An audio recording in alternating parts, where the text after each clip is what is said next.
মার্কিন যুক্তরাষ্ট্রের president Donald ট্রাম্পের অনুষ্ঠান থেকে বিএনপির জন্য বিরাট সুখবর নিয়ে ফিরেছেন তারেক রহমানের একমাত্র কন্যা জাইমা রহমান। এটার সাথেও প্রমাণ হয়ে গেল বিএনপির পরবর্তী নেতৃত্ব যাচ্ছে বেগম খালেদা জিয়ার বড় নাতনি জাইমা রহমানের হাতেই। জাইমা রহমান যুক্তরাষ্ট্রের ন্যাশনাল প্রেয়ার ব্রেকফাস্টে গিয়ে বিশ্বের বড় বড় রাষ্ট্রনেতাদের সাথে বৈঠক করেছেন, এমনকি ট্রাম্প প্রশাসনের বড় কর্মকর্তাদের সাথেও অসংখ্য বৈঠক করেছেন জাইমা রহমান, যা বিএনপি গত 16 বছরেও করতে পারেনি। বেগম খালেদা জিয়া চেয়েছিলেন তার পরিবারের সবচেয়ে উচ্চশিক্ষায় শিক্ষিত সদস্য জাইমা যেন আমেরিকার সাথে বিএনপির সুসম্পর্ক নিয়ে কাজ করেন। এই অনুষ্ঠানের মাধ্যমে জাইমা রহমান তাতে সফল হয়েছে।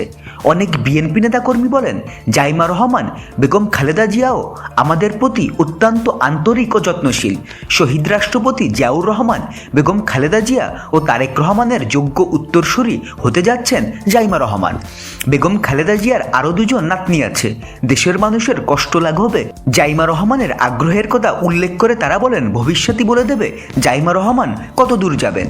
মার্কিন যুক্তরাষ্ট্রে উইমেন্স ফেলোশিপ ফাউন্ডেশনের বিশিষ্ট নেত্রী রেবেকা ওয়াগনার ও অন্য সদস্যদের সঙ্গেও বৈঠক করেছেন বাংলাদেশ জাতীয়তাবাদী দলের ভারপ্রাপ্ত চেয়ারম্যান তারেক রহমানের কন্যা ব্যারিস্টার জাইমা রহমান।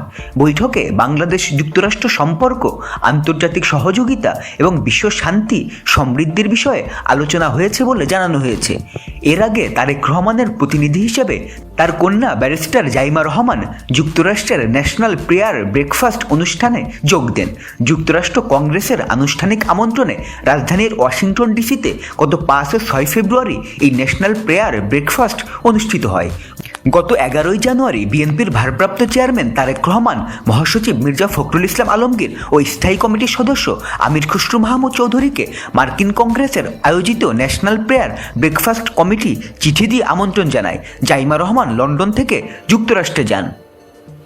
তো বন্ধুরা, ভিডিওটি নিয়ে কোনো মন্তব্য থাকলে কমেন্টে জানান, আর আমাদের চ্যানেলে নতুন হলে সাবস্ক্রাইব করুন। ধন্যবাদ সবাইকে।